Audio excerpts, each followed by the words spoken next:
사무엘상 29장. 블레셋 사람들이 전군을 아벡에 집결시켰다. 이스라엘은 이스라엘 골짜기의 셈 곁에 진을 쳤다. 블레셋의 지도자들은 수백 명, 수천 명씩 자기 부대를 거느리고 행진에 나아갔다. 다윗과 그의 부하들은 가드왕 아기스와 함께 행렬의 맨 뒤에서 행진했다. 그때 블레셋의 지도자들이 물었다. 저 히브리 사람들은 뭐요? 아기스가 대답했다. 이스라엘 왕 사울의 신하였던 다윗을 모릅니까? 사울을 떠난 날부터 지금까지 1년 이상을 나와 함께 지냈소. 그는 믿을만하오. 그동안 나는 그에게서 아무런 허물도 찾아내지 못했소. 그러나 블레셋의 지도자들은 화를 내며 말했다. 무슨 소리를 하시는 겁니까? 그 사람을 당장 돌려보내십시오. 당신이 그에게 정해준 곳으로 돌아가라고 하십시오. 우리와 함께 싸우러 나갈 수는 없는 일입니다. 생각해 보십시오. 전투 중에 한창 싸우다가 갑자기 돌아서서 우리를 공격하면 어쩔 셈입니까? 우리 편의 머리를 잘라다 바치는 것보다 자기 왕에게 인정받을 수 있는 절호의 기회가 어디에 있겠습니까? 이스라엘 백성들이 춤추고 노래하면서 사울은 수천 명을 죽였지만 다윗은 수만 명을 죽였다네 라고 칭송하던 바로 그 다윗이 아닙니까? 그러자 아기스는 다윗을 불러 말했다. 주께서 확실히 살아계심을 두고 맹세하지만 그대는 참으로 믿을 만한 사람이요. 그래서 이번에도 그대와 함께 출전하는 것이 좋겠다고 생각했었소. 그대가 내게로 와 있는 동안에 나는 한 번도 그대에게서 무슨 허물을 본 일이 없소. 하지만 다른 지도자들이 그대를 도무지 인정해 주지 않는구려. 그러니 조용히 돌아가도록 하시오. 블레셋 지도자들이 싫어할 일은 하지 마시오. 다윗이 반문했다. 제가 뭘 어쨌다는 겁니까? 제가 당신에게 온 날부터 지금껏 이 종이 잘못된 일을 하는 것을 본 적이 있으십니까? 제가 저의 주인님이신 왕의 적들에 대항하여 싸우러 가지 말아야 할 이유가 대체 무엇이란 말입니까? 아기스가 말했다. 나야 그 점을 잘 알고 있소. 내 눈에는 그대가 하나님의 천사 같았소. 하지만 블레셋의 다른 지휘관들은 그대를 우리와 함께 싸우러 가게 해서는 안 된다고 고집하고 있소. 그러니 그대는 아침 일찍 일어나 그대와 함께 온 사울을 섬기던 종들과 함께 날이 밝는 대로 이곳을 떠나도록 하시오.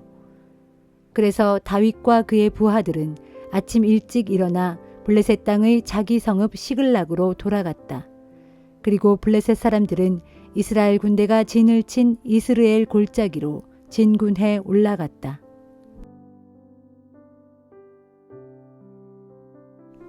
사무엘상 30장. 다윗은 부하들과 함께 사흘 만에 시글락에 도착했다. 그런데 다윗이 성읍을 비운 사이 아말렉 족속이 유다의 남부 지역과 시글락을 침략했다. 그들은 시글락을 공격하여 철저히 짓밟고 잿더미로 만들어버렸다. 아말렉 족속은 여자와 어린아이를 가리지 않고 모두 포로로 사로잡아 끌고 갔다. 다윗과 그의 부하들은 잿더미로 변한 시글락을 보고 크게 충격을 받았다. 게다가 자신들의 아내와 아들, 딸들이 모두 포로로 붙잡혀 가기까지 한 것이다. 그래서 다윗과 그의 부하들은 지쳐서 더 이상 울 기력조차 없을 정도로 크게 소리내어 울고 또 울었다. 다윗의 두 아내인 이스라엘 사람 아히노암과 갈멜 사람으로 나발의 아내였던 아비가일도 포로로 잡혀갔다. 처자식을 잃고 상심한 주민들은 다윗을 보자 돌로 쳐 죽이자고 말할 정도였다. 다윗은 너무나 마음이 아팠다. 하지만 다윗은 하나님을 생각하고는 기운을 냈다. 다윗이 아히멜렉의 아들인 제사장 아비아달에게 말했다. 에봇을 가져오시오. 아비아달이 에봇을 가져오자 다윗이 주께 여쭈었다. 제가 저 약탈자들을 추격해도 될까요? 제가 그들을 따라잡을 수 있겠습니까? 주께서 응답하셨다. 그들을 추격하라. 너는 그들을 틀림없이 따라잡을 수 있거니와 잡혀간 사람들도 모두 구할 수 있다. 다윗은 즉시 부하 600명을 거느리고 출동했다. 다윗의 군대가 부솔 시내에 이르자 그중 200명이 뒤로 쳐졌다. 그래서 그들은 거기에 그대로 머물렀다.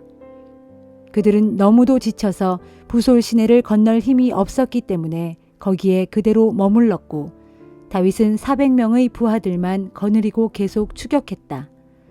부하들은 들판에서 한 이집트 사람을 보고는 그를 다윗에게로 데려왔다. 그리고 그에게 먹을 것과 마실 것을 주었다. 또 맛있는 무화과빵과 건포도 2인분을 내주었다. 그 사람은 그것을 다 먹어치우고 기력을 되찾았다. 그는 사흘을 꼬박 아무것도 먹지도 마시지도 못했다고 했다. 다윗이 그에게 물었다. 너는 어디 소속이냐? 고향은 어디냐? 그 사람이 대답했다. 저는 이집트 사람인데 어떤 아말렉 사람의 노예로 있었습니다. 이번에 제 주인을 따라 나섰는데 사흘 전에 제가 병이 들자 주인이 저를 버리고 갔습니다. 우리는 남쪽에서 블레셋 사람들의 땅을 약탈하고 그렛 족속이 사는 남부지방과 유다에 속한 지역과 갈렙 남부 지역을 털었으며 시글락도 약탈한 후 불살랐습니다. 다윗이 또 물었다. 네가 나를 그 약탈자들의 부대로 이끌어줄 수 있겠느냐? 그가 대답했다.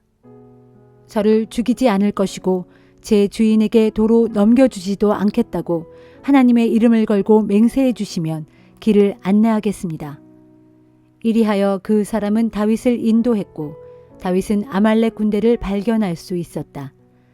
때에 아말렉 족속은 넓은 들에 흩어져서 블레셋과 유다 땅에서 약탈해온 많은 물건들을 버려놓고 정신없이 먹고 마시며 즐기고 있었다. 다윗은 그들을 기습했다. 새벽녘부터 그 이튿날 해질 무렵까지 그들을 쳤다. 그래서 모조리 쳐 죽였다. 목숨을 건진 자들은 낙타를 타고 도망친 젊은이 400명 뿐이었다. 다윗은 아말렉 족속에게 약탈당한 물건과 짐승과 사람들을 모두 되찾았다. 물론 포로되었던 그의 두 아내도 되찾았다. 잃어버린 것들은 아무것도 없었다. 여자와 어린아이들은 물론이고 빼앗겼던 물건들도 모두 되찾았다. 다윗은 모든 것을 도로 가져왔다. 다윗의 부하들은 아말렉 군대의 양떼와 소떼까지도 빼앗아 몰고 오면서 외쳤다. 이것은 다윗의 전리품이다. 다윗이 부솔 시내에 이르니 거기에는 추격 중 너무나 지쳐서 뒤에 처졌던 200명의 군사들이 있었다. 그들은 다윗 일행을 반갑게 맞이했다. 다윗도 그들 모두에게 따뜻한 문안 인사를 전했다. 하지만 다윗을 따른 자들 중 못된 마음을 가진 야비한 자들이 이렇게 말했다. 그 사람들은 우리와 함께 나가서 싸우지 않았으니 그들에게는 전리품을 나누어 주지 맙시다. 처자식을 되찾아 준 것도 그들에겐 과분하지 않습니까? 다윗이 그렇게 말하는 사람들에게 대답했다. 나의 형제들이여, 그렇게 해서는 안 됩니다. 주께서 우리에게 어떻게 해 주셨는가를 생각해 보시오. 주께서는 우리를 보호해 주셨을 뿐만 아니라 우리를 약탈한 자들을 우리의 손에 넘겨주셨습니다. 여러분의 주장은 옳지 않습니다. 따라서 그 주장이 좋다고 따를 사람은 아무도 없을 것입니다. 나가서 싸운 사람들과 똑같이 남아있는 사람들에게도 전리품을 나누어 주어야 옳습니다. 모두가 똑같이 나누어야 합니다. 그날 다윗은 이런 규정을 만들었고 그때 이후로 그런 규정은 오늘날까지도 지켜지고 있다. 시글락으로 돌아온 다윗은 전리품 중 일부를 유다의 장로들에게 보내면서 인사말을 전했다. 주의 원수들에게서 빼앗은 전리품을 어르신들께 선물로 드립니다.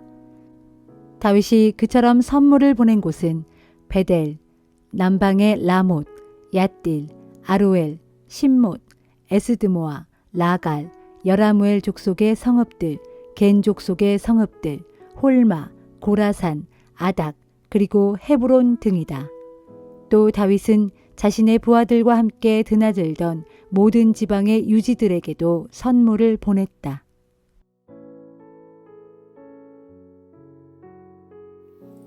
고린도전서 10장. 형제들이여, 옛날 우리 조상들이 겪은 일을 잊지 마십시오.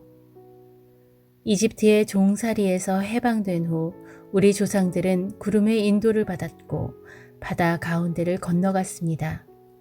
이렇게 조상들은 모두 구름 아래와 바다 속에서 세례를 받고 모세에게 속하게 되었습니다. 그들은 모두 똑같이 광야에서 신령한 음식을 먹었고 똑같이 신령한 물을 마셨습니다. 그들은 그들과 함께 했던 신령한 바위에서 솟아나오는 물을 마셨는데 그 바위는 바로 그리스도였습니다. 그럼에도 그들은 계속 거역함으로써 하나님의 마음에 들지 않았고 마침내 하나님께서는 그들을 광야에서 모조리 쓸어버리셨습니다. 이 본보기를 통해 오늘날 우리는 그들처럼 악한 일을 행해서는 안 된다는 경고를 받습니다.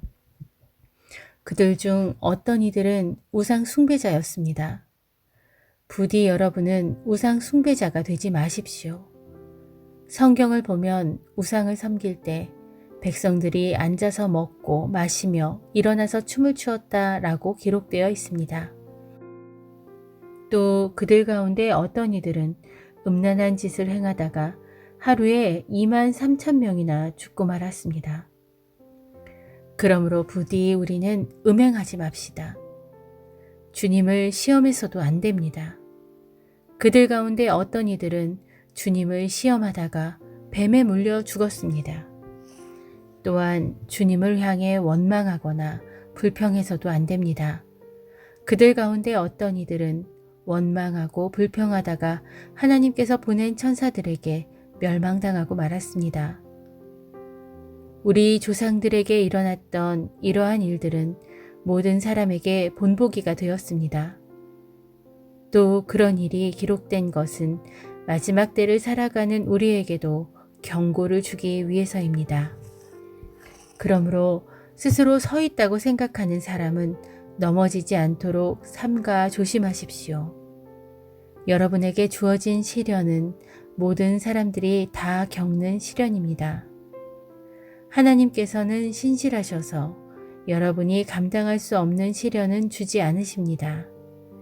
만일 여러분이 시련을 겪고 있다면 하나님께서는 여러분이 능히 감당할 수 있도록 그 시련을 벗어날 길도 함께 마련해 주십니다. 그러므로 사랑하는 형제들이여, 부디 우상 숭배를 멀리 하십시오. 여러분은 지각 있는 분들이니 여러분 스스로 내가 하는 말을 잘 분별하도록 하십시오. 우리가 감사 기도를 드리면서 마시는 축복의 잔은 그리스도의 피를 함께 나누어 마시는 것이 아닙니까? 또한 빵을 떼어 나누어 먹는 것은 그리스도의 몸을 함께 나누어 먹는 것이 아닙니까? 빵은 한 덩이이기 때문에 우리가 아무리 여럿이라도 우리는 한 몸입니다. 그것은 우리 모두 한 덩이의 빵을 다 같이 나누어 먹기 때문입니다. 이스라엘 백성을 한번 생각해 보십시오. 그들은 희생 제물을 나누어 먹음으로써 하나가 되어 다 같이 하나님의 제단에 참여하지 않습니까? 내가 왜 이런 말을 하고 있는 줄 아십니까? 우상이나 또는 우상에게 바쳐진 제물이 대단한 것이라도 된다는 의미에서 이런 말을 하겠습니까? 아닙니다. 이 교도들의 제물은 귀신에게 바치는 것이지 하나님께 바치는 것이 아닙니다. 나는 여러분이 귀신들과 사귀는 사람이 되기를 절대로 바라지 않습니다. 여러분은 주님의 잔과 귀신들의 잔을 동시에 마실 수는 없는 일입니다. 주님의 식탁과 귀신들의 식탁에 동시에 참여할 수는 없는 일입니다. 어쩌자고 그렇게 합니까? 주님의 질투심을 자극하기라도 할 셈입니까? 우리가 주님보다 더 강하다는 말입니까? 모든 것이 다 허용되어 있습니다. 하지만 모든 것이 다 유익한 것은 아닙니다. 모든 것이 다 허용되어 있습니다. 하지만 모든 것이 다 덕을 세우는 것은 아닙니다. 누구든지 자신만의 유익을 구해서는 안 되며 다른 사람들의 유익을 구해야 합니다. 시장에서 파는 고기는 양심에 거리낌이 생기지 않도록 어느 것이든 그 출처를 묻지 말고 자유롭게 먹도록 하십시오. 땅은 주님의 것이요 땅에 가득 차 있는 모든 것들도 다 주님의 것이기 때문입니다. 만일 믿지 않는 어떤 사람이 여러분을 초대했고 또 여러분의 마음이 내켜 그 초대에 응했다면 여러분 앞에 차려진 음식들은 무엇이든 양심에 거리낌이 생기지 않도록 출처를 따지지 말고 자유롭게 먹도록 하십시오. 그러나 만일 어떤 사람이 이것은 제사 음식으로 바쳐졌던 것입니다 라고 말해주거든 그 사람과 그 사람의 양심을 위해서 그것을 먹지 마십시오. 여기서 내가 말하고 있는 양심은 여러분의 양심이 아니라 다른 사람의 양심입니다. 그러면 여러분은 왜 내 자유가 다른 사람의 양심에 의해 침해를 받아야 합니까? 내가 하나님께 감사드리는 마음으로 식사에 참여하는데 내가 감사하는 그 음식 때문에 왜 비난을 받아야 합니까? 하고 반문할 수도 있습니다. 그러나 여러분이 무엇을 먹고 마시든 또 무슨 일을 하든 모든 것을 오직 하나님의 영광을 위해서 하십시오. 유대인이든 헬라인이든 하나님의 교회이든 여러분은 어느 누구도 걸려 넘어지게 하지 마십시오. 나를 보십시오. 나는 어떻게든지 모든 사람을 기쁘게 하려고 애씁니다. 또 나는 내 자신의 유익을 추구하지 아니하고 많은 사람들의 유익을 힘써 추구합니다. 왜입니까? 그것은 어떻게든지 한 사람이라도 더 구원의 길로 이끌기 위해서입니다.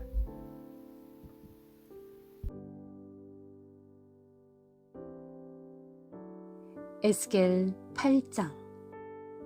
우리가 바빌로니아 땅에 포로로 잡혀온 지 6년째 되던 해의 6월 5일 그날 나 에스겔이 내 집에 앉아 있었고 유다의 장로들은 나를 찾아와 내 앞에 앉아 있었는데 바로 그때 주 하나님의 권능의 손길이 나를 사로잡았다. 그때 내가 환상 가운데서 바라보니 불 모양과 같은 사람의 형상이 보였는데 그분의 허리 아래쪽 하반신의 모습은 불처럼 생겼고 그분의 허리 위쪽 상반신은 벌겋게 달아오른 쇠같이 환하게 빛나고 있었다. 그분은 손처럼 생긴 것을 내게로 쭉 뻗어 내 머리털을 움켜 잡으셨다. 그러자 주님의 영이 나를 하늘과 땅 사이로 쑥 들어 올리시더니 하나님의 환상 가운데서 나를 예루살렘으로 데려가서 성전 안뜰의 북쪽 문 입구에 내려놓으셨다. 그런데 거기에는 하나님의 질투를 불러일으키는 질투의 우상이 세워져 있었다. 그리고 그곳에 이스라엘 하나님의 영광이 있는데 그 영광의 모습은 전에 내가 환상 중에 들판에서 보았던 모습과 똑같았다. 그분이 내게 말씀하셨다. 너 사람아, 이제 내 눈을 들어 북쪽을 보아라. 그래서 내가 눈을 들어 북쪽을 바라보니 제단으로 통하는 문의 북쪽 입구에 그 질투의 우상이 세워져 있었다. 주께서 내게 또 말씀하셨다. 너 사람아, 이스라엘 족속이 지금 무슨 짓을 하고 있는지 보고 있느냐? 저들은 이곳 성전에서 심히 가증스러운 짓을 행하여 나로 내 성소에서 멀리 떠나가게 하고 있다. 그러나 너는 이보다 더욱 가증스러운 일을 보게 될 것이다. 그러고서 그분은 나를 성전 뜰로 들어가는 문의 입구로 데려가셨다. 거기서 내가 보니 담벼락에 구멍이 나 있었다. 그분이 내게 말씀하셨다. 너 사람아, 이 담벼락을 뚫어보아라. 그래서 내가 그 담벼락을 뚫어보았더니 문이 하나 나타났다. 그분이 또 말씀하셨다. 너는 그 문 안으로 들어가서 사람들이 거기서 얼마나 가증스럽고 악한 짓을 하고 있는지 보아라. 내가 들어가서 둘러보니 온갖 종류의 곤충들과 혐오스러운 짐승들과 이스라엘 백성이 섬기는 모든 우상들이 벽 사방에 잔뜩 그려져 있었다. 그런데 그 벽의 우상들 앞에는 이스라엘 백성을 대표하는 70명의 장로들이 각자 손에 향로를 들고 서 있었는데 그들 가운데 사반의 아들 야하사냐도 보였다. 그들의 손에 들린 향로에서는 향 연기가 구름처럼 피어오르고 있었다. 그분이 내게 또 말씀하셨다. 너 사람아, 이스라엘 족속의 장로들이 저 어두운 곳 각각 그 우상의 방 안에서 무슨 짓들을 하고 있는지 보았느냐. 그들은 각자 자기들의 우상을 섬기면서 말하기를 주께서는 우리를 돌보지 않으시고 이 땅을 버리셨다 하는구나. 그분이 내게 또 말씀하셨다. 너는 이보다 더욱 역겨운 일, 곧 그들이 행하는 보다 혐오스러운 짓들을 보게 될 것이다. 그분은 또 나를 주의 성전으로 들어가는 북문 입구로 데려가셨다. 내가 보니 거기서는 여인들이 앉아서 담무스 신이 죽었다고 슬피 울고 있었다. 그분이 내게 말씀하셨다. 너 사람아, 내가 저 모습을 보았느냐? 너는 이보다 더욱 혐오스러운 짓들을 보게 될 것이다. 그분은 또 나를 주의 성전 안뜰로 데려가셨다. 내가 보니 거기 주의 성전 입구, 곧 형광과 제단 사이에 대략 25명쯤 되는 사람들이 있었는데 그들은 모두 주의 성전을 등진 채 얼굴을 동쪽으로 향하고 서서 떠오르는 태양을 향해 절을 하고 있었다. 주께서 내게 말씀하셨다. 너 사람아, 내가 저 모습을 보았느냐? 유다 족속이 여기서 행하고 있는 저 혐오스러운 짓거리를 어찌 사소한 일이라고 여길 수 있겠느냐? 저들은 지금껏 폭력으로 이 땅을 가득 채워 나의 분노를 계속 촉발시키고 있었는데 이제는 심지어 태양을 숭배할 때 나뭇가지를 자신들의 코에 가져다 대는 아주 역겨운 짓까지 하고 있다. 그러므로 나도 오직 내 분노로서 저들에게 되갚을 것이니 저들을 아껴 소중히 다룬다거나 저들을 불쌍히 여겨 자비를 베푸는 일은 절대로 없을 것이다. 내가 내 분노를 쏟아붓는 그날 저들이 큰 소리로 내게 부르짖고 울부짖을지라도 내가 결코 듣지 않을 것이다.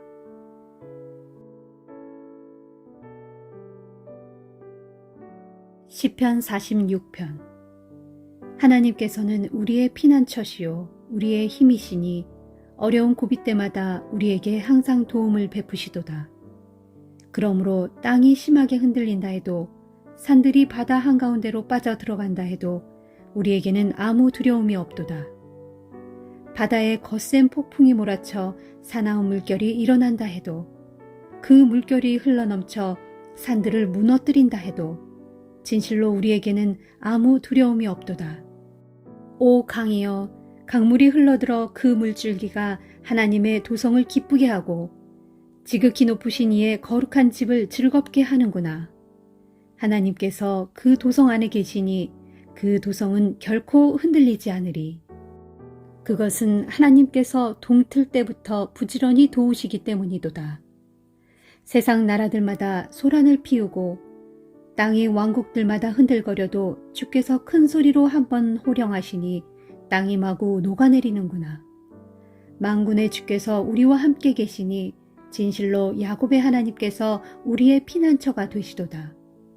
뭇 민족들아 어서 와서 보라. 주께서 이루어 놓으신 놀라운 일들을. 그분께서 온 땅을 황폐하게 만드셨도다. 주께서는 이 세상 땅끝까지 전쟁을 그치게 하시리니 모든 활을 꺾어버리시고 창을 부러뜨리시며 전차들을 모조리 불살라 버리시리라.